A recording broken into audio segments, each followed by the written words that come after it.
Shalom Aleichem, bonjour à toutes et à tous. Lors du cours précédent, nous avons parlé des préparatifs en vue du mikvé. Quand se préparer, comment se préparer. Et aujourd'hui, on y arrive enfin à ce moment spécial qui permettra à la femme de retrouver son mari dans toute la splendeur de la sainteté juive. L'immersion dans le bain rituel, le mikvé. Alors, comment procède-t-on à cette mitzvah? Eh bien, comme la majorité des mitzvot, nos chachamim ont institué une bracha, une bénédiction. Et a priori, pour réciter une bénédiction, il faut être couvert, avoir les mains pures et se trouver dans un endroit adapté. Le mieux est de procéder comme suit. Après avoir effectué les derniers préparatifs au mikvé, en général dans une salle de bain prévue à cet effet, elle devra enfiler un peignoir. En sortant de cette salle, il y a en général un couloir communiquant avec la salle du bassin. Dans ce couloir, on trouve un lavabo avec un kéli, un ustensile, pour que la femme puisse se laver les mains et réciter la bénédiction. En effet, il est préférable a priori de la réciter en dehors de la salle où se trouve le bassin d'immersion, donc dans ce couloir. La bénédiction à réciter est Baruch ata Hashem Elokeinu melech haolam asher kideshanu bemitzvotav etzivanu al hatevila, qui nous a sanctifiés par ses commandements et nous a ordonné de nous immerger. Et juste après, elle pourra pénétrer dans la salle du bassin, enlever son peignoir et se tremper immédiatement. Il est conseillé qu'au moment de la bénédiction, elle se couvre la tête avec une serviette ou avec la capuche du peignoir s'il en a une. Si possible, il est également conseillé de coller le peignoir à la peau au niveau du ventre avec la main ou alors qu'elle noue sa ceinture. Pourquoi ? Eh bien afin de faire une interruption entre son cœur et ses parties intimes. Cette manière de procéder, qu'on vient d'énoncer, est l'avis du Shulchan Aruch et de notre maître Rabbeinu Ovadia Yosef. Si par contre maintenant elle a oublié de faire la bracha avant de descendre dans le bassin et qu'elle ne s'est pas encore totalement immergée, eh bien elle pourra a posteriori la réciter là où elle se trouve, c'est-à-dire dans l'eau. Et là aussi, il est bien qu'elle fasse une interruption avec ses bras au niveau du ventre. Il y a certaines communautés séfarades qui procédaient automatiquement de cette manière, comme par exemple les Tunisiens. Les Ashkénaziotes, par contre, se trempent systématiquement une première fois, puis juste après avoir sorti la tête de l'eau, elles récitent la bénédiction et se trempent une seconde fois.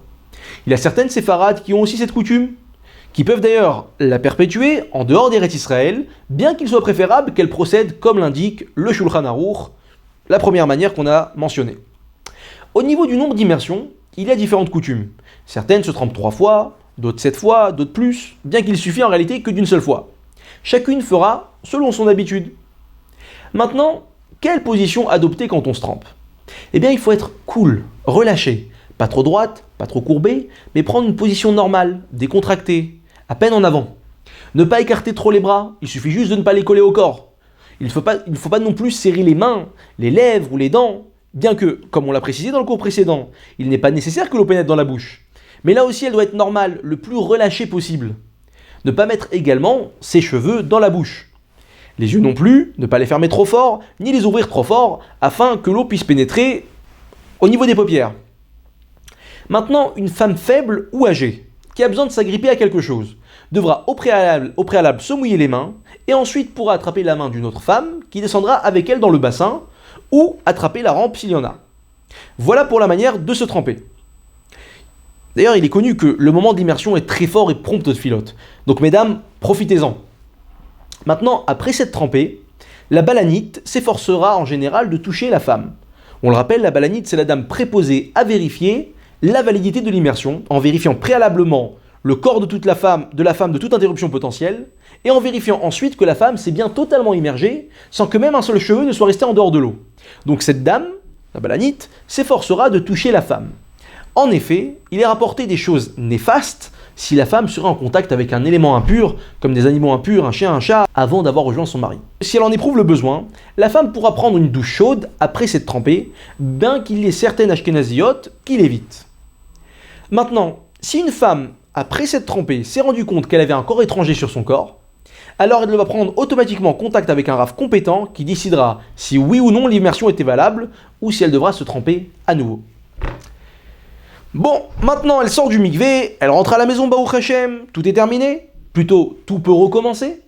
N'oublions pas que la Gemara compare la femme qui sort de son mikvé à une nouvelle mariée qui sort de sa roupa. Donc, tout peut-il recommencer ? Eh bien non, pas encore. Après être revenu du mikvé, le mari ne pourra toucher sa femme qu'à partir du moment où il sait qu'elle s'est trempée. Soit qu'elle le lui a dit explicitement, soit qu'elle est venue s'allonger à côté de lui par exemple, ou toute autre chose comme ça. Si elle ne lui a rien dit, il doit le lui demander, même de manière détournée. Par exemple, y avait-il du monde au mikvé? As-tu attendu longtemps? Et après sa réponse, alors seulement là, elle lui sera totalement permise. Voilà, Baruch Hashem, nous avons fait le tour des principales lois de Tvila, de l'immersion dans le mikvé, et nous clôturons avec cela le déroulement de la purification de l'épouse, afin d'être permis à son mari. Je vous donne rendez-vous dans un prochain cours où nous traiterons Bezrat Hashem du comportement du couple pendant la période de Nida. A très bientôt.